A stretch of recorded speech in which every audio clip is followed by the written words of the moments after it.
Madalas, patapon na. Sino ba namang mag-iisip na makabubuo pa pala ng mga dekalibreng produkto gamit ang pull tabs ng mga drinks in can? Tingnan nyo naman ang nagkagandahan at very stylish na bags na ito, coin purse, accessories, at maging Christmas decors. Ito ang mga upcycled products na ibinebenta online ng Project Katipuneras. Paano kayo nagsimula? Kailan? Paano? Saan nagsimula yung ideya? By accident lang eh. So, sabihin natin, iginuhit ng tadhana. Ayun. Kasi one day, yung isang kaibigan namin, nagpakita ng isang bag na dito. Yan. So sabi namin, ay, ang ganda nito. Pwede kaya natin gawing isang paraan para makatulong tayo sa iba. Na-trace namin kung saan ginawa.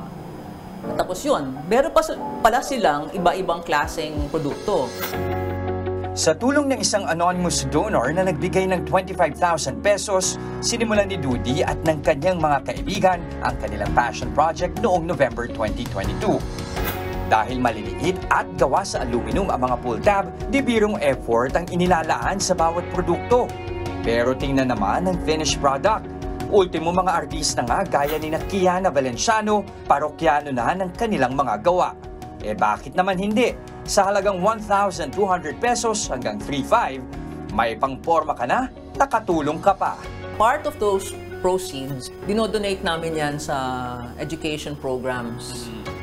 So, in that way, nakakatulong kami sa pagsuporta sa livelihood ng mga nanays na gumagawa ng mga produktong to. Tapos nakatulong kami sa mga bata na sa pag-aaral nila. Social enterprise kung tawagin ang Project Katipuneras. Ito yung mga negosyo na ang pangunahing layunin ay ang makatulong sa isang hangarin o advokasya. Pay it forward, and that leads to another forward, and it goes forward and forward and forward until mas maraming taong natutulungan. Ang sa amin, anything na pinaka-basis nyo is doing something good, it will succeed. Aminado sila, di pa ganong kalakas ang bentahan, lalo't di pa popular ang mga produktong gawa sa upcycled materials. Pero tuloy lang sa pagsulong ang Project Katipuneras dahil may mas malawak silang misyon. It's not a money-making business, I know. Pero what's the biggest lesson that you've learned from doing all of this? Mahuhusay ang Pinoy. Very creative, matyaga.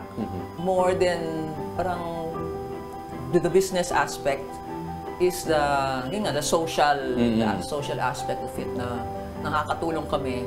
To us, mas importante yon kesa gumawa ng pera. Actually, gumagawa kami ng pera para sa ibang tao. Gaya ng pagsisigurong di mauuwi sa basurahan ng mga pull tab, sinisiguro ng Project Katipuneras na di masasayang ang galing, talento at kinabukasan ng kanilang mga sinusuportahang komunidad. Mga kapatid, Justin Quirino po. Masayang kwentuhan at makapulahang informasyon ang hatid namin tuwing umaga. Kaya mag-subscribe na at mag-follow sa social media pages ng News 5.